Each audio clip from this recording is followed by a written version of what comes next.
In the crucible of life's challenges, magnifying hope is a conscious choice, a reflection of our trust in something greater. Amidst depression and anxiety, the Bible offers a roadmap: magnify God's greatness above despair, as exemplified by our biblical predecessors. Like Paul, declaring in Philippians 1:20, we can magnify Christ in our lives. In adversity and even in death, can our actions still illuminate the hope we hold? To be the hope for those around us is to embody the resilience found in magnifying hope. How can we be the hope for those around us? Let us magnify hope when life is hard. Today on Good Morning Pastor.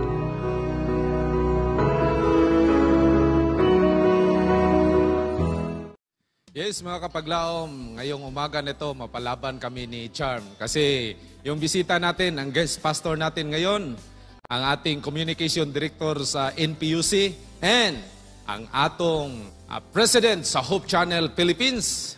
Walang iba, Pastor Joel Sarmiento. Magandang umaga po, Pastor.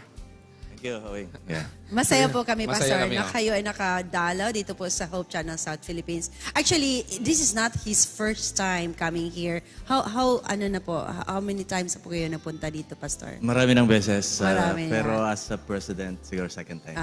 So, hindi na siya bisita, Hindi na. actually.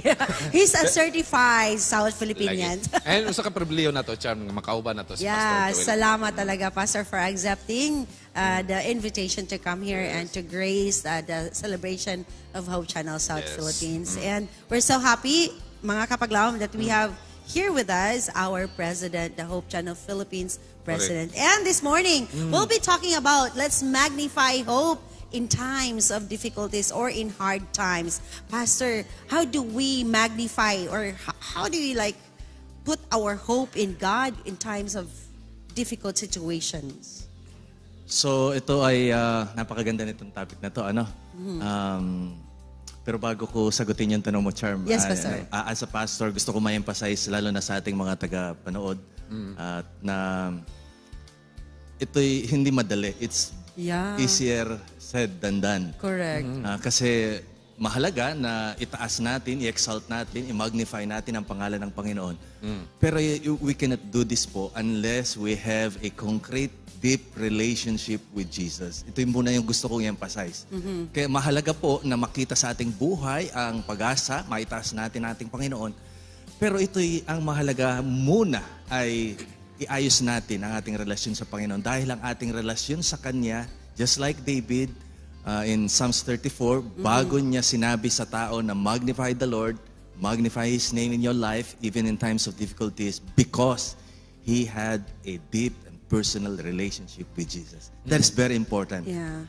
So, sa atin pong pag-magnify, sa ating buhay, kailangang mahayag sa ating attitude, sa ating salita, sa ating pakikitungo sa ating kapwa, ang pangalan at ang ugali ng ating Panginoon. I agree with you, Pastor, that it is not easy. Actually, when you go to the Bible and learn the stories, makikita mo talaga na yung mga propeta, yung mga kings natin, yung mga people in the Bible, sila rin ang dumaranas ng matinding depresyon, matinding kalungkutan, at sila ay gumagapang sa pag-asa. Ay, hindi sila na diretso lang, nagkaroon agad ng light, nagkaroon agad ng pag-asa, kundi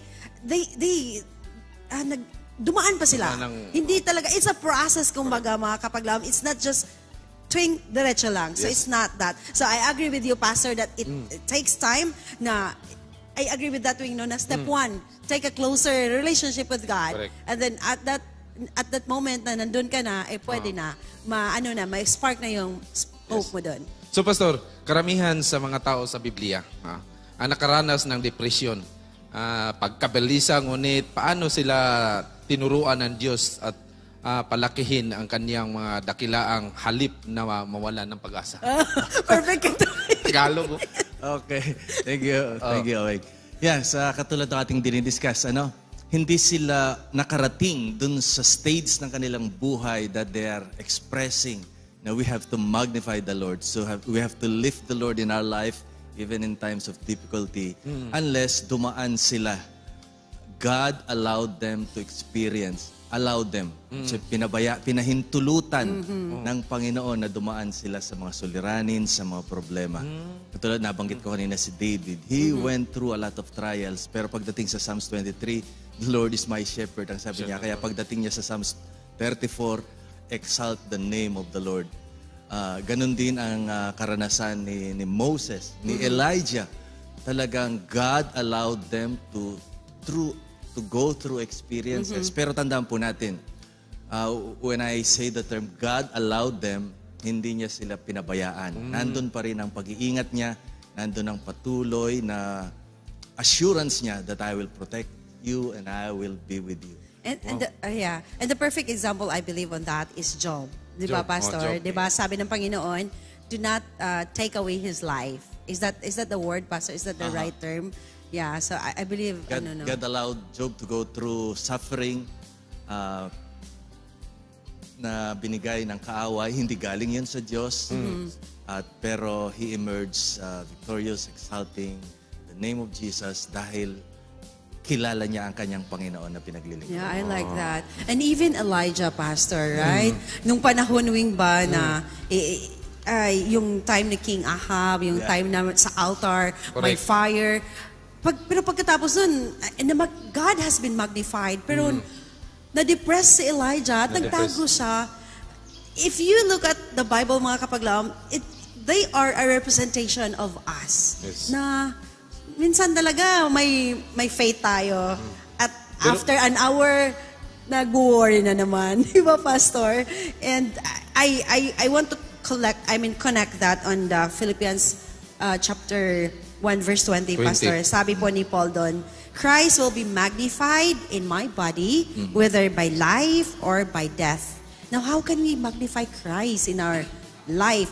Mas madali ito in our life, but in our death, how can we magnify Him? So yan, ulitin natin.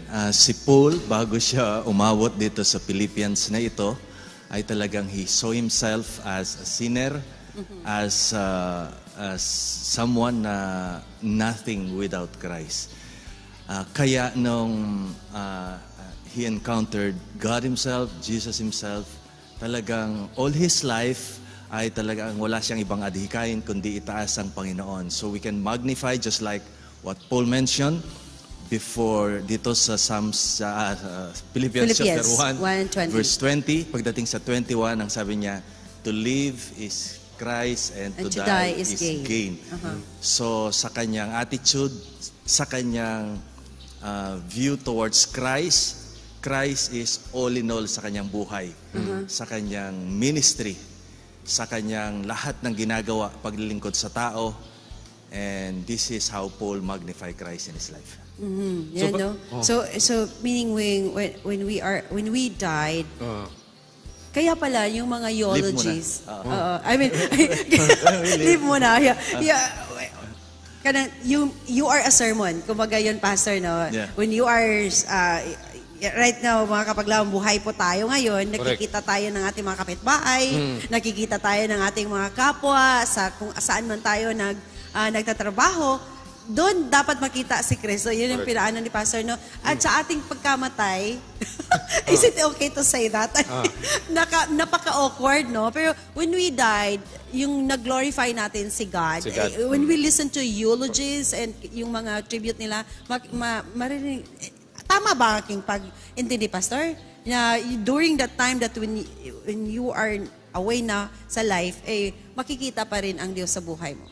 Yeah, kaya nga ang prayer natin supposedly as Christians, as followers of Christ, not only in life we magnify Christ, even in death. Ang ibig sabihin po, kahit tayo'y wala na sa mundong ito, pinahintulutan ng Panginoon tayo magpahinga sa ating buhay dito, patuloy pa rin na nagpipreach, nagpabahagi sa mga tao ang buhay natin at tinataas si Kristo. Ang ibig sabihin, the life we live, the words that we said, the ministry that we did, Will yun ang remain. patuloy na magbabahagi at magtataas ng pangalan ng Oh, Panginoon I sa like buhay that. Yun lang ang aking legacy. Wala akong, Correct. kagaya ni Sir Rex, wala akong building na legacy. Legacy. O, di ba? Yun lang. Pastor, sa gitna ng crisis, paano ang pangakong ibibigay ng pag-asa ng Panginoon sa atin? Yan, ang Bible po ay sagana sa pangako.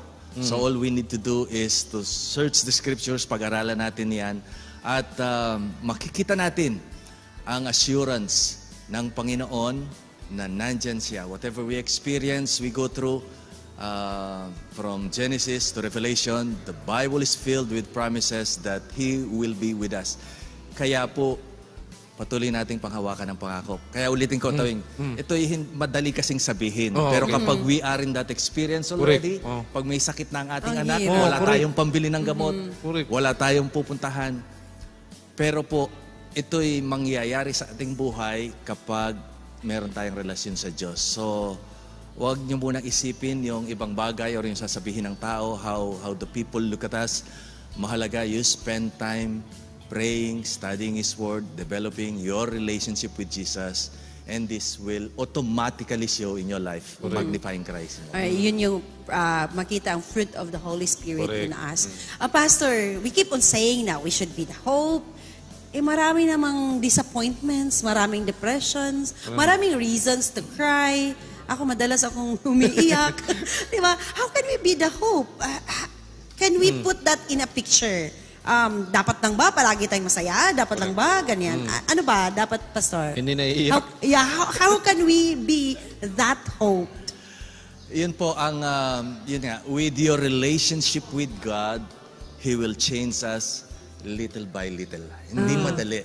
Pero because of your living connection with Jesus, just like what the people, yung experience po ng mga tao ating binanggit, hindi sila nakaabot doon sa stage na yon unless ay talagang Establish they muna. spend time So, sa Panginoon talaga. So kung bagawing no, if we are closer to God, Maraming trials. makikita din sa ating mga buhay. Maybe we can meet a lot of trials, Correct. but then we have a lighter perspective of life na hindi masyadong masalimot yung mukha natin. Correct. During Sabbath, makaya nating mapangiti ang ating mga sarili, Always. di ba? Kahit marami tayong mga problema, kahit marami tayong mga reasons not to smile, but we can choose to smile because we have that faith in our God. And Yes. thank you so much, Pastor.